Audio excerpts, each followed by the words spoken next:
Kalian pernah sakit hati nggak sih dikatain sama teman-teman? Kalau iya, kasus ini cocok banget nih buat kalian untuk dijadiin pelajaran ya lur. Semuanya berawal dari pertemanan bagai kepompong, tapi malah berubah gara-gara kata-kata yang kurang etis diucapin di hadapan temannya sendiri. Jujur dulu AA juga pernah dikatain kayak gitu, tapi emang rada kesel sih dengernya. Cuma kita pun harus tahan emosi biar nggak kejadian seperti kasus yang AA bawain hari ini. Sebelum lanjut, jangan lupa untuk like, share, komen, subscribe, serta nyalain tombol lonceng notifikasinya, biar kalau ada video baru, kalian gak akan ketinggalan. Gak pakai lama, langsung aja kita gaskan ke case-nya. Jadi para sedulur, kali ini AA memilih untuk ngebahas sebuah kasus yang benar-benar memilukan.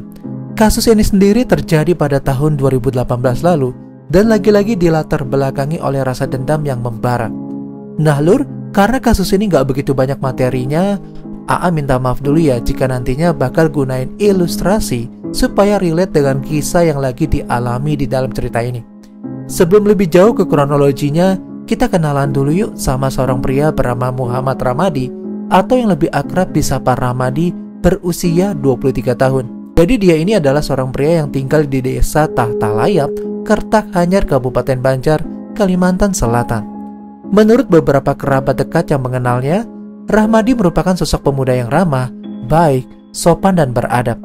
Bahkan beberapa teman di sekolahnya dulu mengatakan jika Rahmadi ini seringkali dicap sebagai siswa yang pendiam dan pelit berbicara. Namun di balik diamnya itu, Rahmadi juga menjadi sosok orang yang pintar dan penolong. Heran juga banyak para guru-guru yang menyayanginya karena selain pintar, Rahmadi juga jago bermain alat musik. Setelah lulus dari SMA, Rahmadi gak lanjutin ke bangku kuliah. Dia pun langsung bekerja demi ngebantu ekonomi keluarganya dan serba kekurangan. Untuk kehidupan sehari-harinya nih lur, dia bekerja sebagai seorang karyawan di gudang salah satu perusahaan yang berlokasi di Banjar, Kalimantan Selatan. Namun beredar kabar jika Rahmadi telah dipecat oleh atasannya. Hal tersebut dikarenakan dia diduga telah melakukan pencurian di tempat kerja. Tak kenapa kelakuan sopan dia tuh berubah drastis nih ketika di sekolah dan di dunia kerja. Mungkin aja karena terdesak ekonomi, Rahmadi terpaksa ngelakuin pencurian tersebut. Nah kemudian dibalik semua itu, ternyata Rahmadi ini dipecat gak seorang diri lur, melainkan bersama dengan seorang sahabatnya bernama Safrudin. Sedikit informasi mengenai profil dari sahabat Rahmadi. Safrudin berusia 19 tahun, merupakan seorang pemuda yang tinggal di sebuah rumah kontrakan berlokasi di Kecamatan Bati-Bati, Kabupaten Tanah Laut, Kalimantan Selatan. Menurut pengakuan Safrudin lur, meskipun Rahmadi ini dikenal sebagai sosok pendiam, ternyata dia merupakan seseorang yang suka ngata-ngatain. Safrudin mengatakan jika nggak jarang dirinya juga menjadi korban diejek dari Rahmadi. Bahkan ia juga beberapa kali diejek dengan kata-kata yang sangat kotor. Selain itu ya lur, Safrudin juga menuturkan jika pernah nih suatu hari Rahmadi menuduh dan melaporkannya kepada atasan mereka dengan tuduhan mencuri. Sehingga akibat permasalahan tersebut, keduanya pun langsung dikeluarkan secara nggak hormat dari tempat mereka bekerja. Pokoknya tiada hari tanpa henti, mereka tuh berdua bertikal layaknya Tom and Jerry yang sulit banget dipisahin. Setelah dipecat, mereka berdua pun menjadi seorang pengangguran. Safrudin yang merasa telah difitnah dan gak bersalah pun mulai menaruh dendam kepada Rahmadi. Dia beranggapan jika semua permasalahan yang menimpanya ini adalah kesalahan Rahmadi. Safrudin yang merasa kesal dan dendam pun mulai merencanakan penghabisan nyawa untuk memuaskan rasa kesalnya itu. Awalnya dia nggak berniat buat ngelakuin hal tercela tersebut. Namun lambat laun, ketika sering bertemu dengannya, rasa marah itu malah bertambah dan gak pernah hilang meskipun udah saling bermaaf-maafan. Semua kejadian mengerikan ini bermula pada tanggal 19 November 2018 sekitar jam 7 malam. Saat itu ya lur, Rahmadi meminta izin kepada orang tuanya untuk bertemu dengan Safrudin guna membicarakan lowongan pekerjaan. Sebelumnya Safrudin udah sempat menelpon Rahmadi dan mengabarkan sebuah lowongan pekerjaan dengan gaji yang cukup fantastis, yakni sebesar 7 juta rupiah. Mendengar tawaran pekerjaan dengan gaji yang besar, Rahmadi tentu aja langsung tergiur. Mereka pun akhirnya sepakat untuk bertemu di suatu tempat guna ngebahas hal tersebut. Nah lur, diketahui ya, keduanya ini berangkat menuju tempat yang udah disepakati dengan menggunakan kendaraan masing-masing. Sesampainya di sana, Safrudin meminta Rahmadi untuk memarkirkan kendaraannya di lokasi itu aja.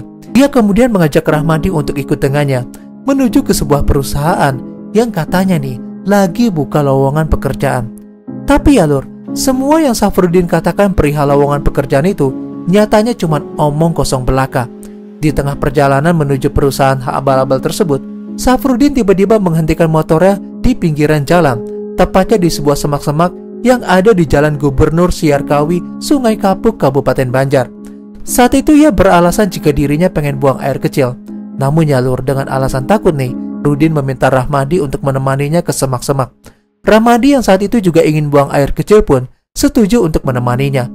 Nah, ketika hendak buang air kecil, ternyata handphone milik Rahmadi ini terjatuh. Saat dia pengen ngambil ponselnya, secara tiba-tiba nih lur, Safrudin langsung menyerangnya dari belakang dengan cara menggorok lehernya menggunakan sebilah pisau yang emang udah disiapin dari rumah. Kengerian Safrudin pun gak berhenti sampai di situ aja. Dia langsung membelah leher Rahmadi sampai bagian kepalanya ini benar-benar terputus dari tubuhnya. Setelah itu potongan kepala langsung dimasukin ke dalam kantong plastik dan Safrudin pun bergegas kabur dari lokasi. Sedangkan tubuh Rahmadi dibiarin tergeletak begitu aja tanpa kepala. Selanjutnya potongan kepala tersebut langsung dibuang di bawah kolong jembatan Sungai Barito, Kalimantan Selatan oleh Safrudin. Keesokan harinya atau tepatnya pada tanggal 20 November 2018 sekitar jam 2 siang, sepasang suami istri yang pada kala itu sedang lewat di daerah TKP tiba-tiba menghentikan perjalanannya karena pengen buang air kecil. Ketika sang istri masuk ke dalam semak-semak tersebut, dia langsung dikejutin dengan penemuan sesosok mayat tanpa kepala yang udah tergeletak bersimbah darah. Tahu hal tersebut, pasangan suami istri ini langsung melaporkan penemuan itu kepada warga setempat yang kemudian meneruskannya kepada pihak kepolisian. Mendapatkan laporan dari warga, pihak berwajib pun langsung mendatangi lokasi. Sesampainya di sana, ditemukan sesosok mayat dalam kondisi tertelungkup dengan menggunakan jaket berwarna coklat, celana jeans berwarna krim, dan sepatu berwarna putih dengan perkiraan usia sekitar 20-30 tahun. Selain itu ya lur, pihak kepolisian juga menemukan beberapa barang bukti seperti sebilah parang yang diduga sebagai alat penghabisan nyawa, satu botol minuman ringan, dan sebuah sabuk yang telah dimodifikasi menjadi pisau. Setelah itu pihak berwajib pun langsung membawa mayat tanpa kepala tersebut ke Rumah Sakit Umum Daerah Ulin, Banjarmasin untuk dilakukan otopsi. Awalnya pihak kepolisian cukup kesulitan nih untuk mengidentifikasi jasad tersebut. Namun akhirnya tim forensik berhasil melakukan identifikasi dari hasil sidik jari menggunakan kelingking korban yang masih utuh dan belum membusuk. Berdasarkan tes sidik jari, akhirnya terkuak bahwa mayat tanpa kepala tersebut merupakan Muhammad Rahmadi berusia 23 tahun. Setelah berhasil melakukan identifikasi, pihak kepolisian pun langsung mendatangi rumah korban dan menyampaikan berita duka tersebut kepada pihak keluarga.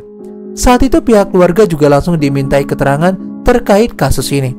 Menurut kesaksian dari ayah korban, malam itu anaknya sempat minta izin guna bertemu dengan Safrudin yang merupakan sahabat korban ketika bekerja di kantor yang lama. Nah, mendapatkan informasi tersebut, pihak kepolisian langsung bergerak cepat untuk memburu terduga pelaku dalam kasus ini.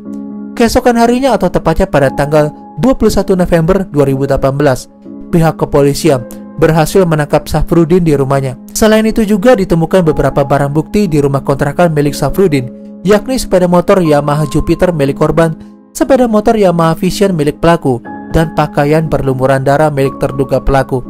Dia pun langsung digiring ke Polres Banjar untuk penyelidikan lebih lanjut. Di dalam interogasinya, Safrudin mengakui semua perbuatannya. Untuk motifnya ya lur, dia mengatakan jika apa yang ia lakukan merupakan bentuk balas dendam atas ejekan Rahmadi selama ini di tempat kerja. Selain itu, pihak kepolisian juga memaksa Safrudin untuk nunjukin di mana lokasi pembuangan kepala korban. Setelah ngedapetin informasi langsung dari pelaku, pihak kepolisian dari Polda Kalimantan Selatan dipimpin langsung oleh Wakil Direktur Reserse Kriminal Umum segera mencari keberadaan kepala korban di Jembatan Barito, Kalimantan Selatan. Pada tanggal 22 November 2018, sekitar jam 10 pagi, kepala korban berhasil ditemuin di tengah-tengah Jembatan Barito, Kalimantan. Pihak kepolisian secara resmi menetapkan Safrudin sebagai tersangka dalam kasus ini. Atas perbuatannya, Safrudin dijerat dengan pasal 340 Kitab Undang-Undang Hukum Pidana tentang penghabisan nyawa berencana.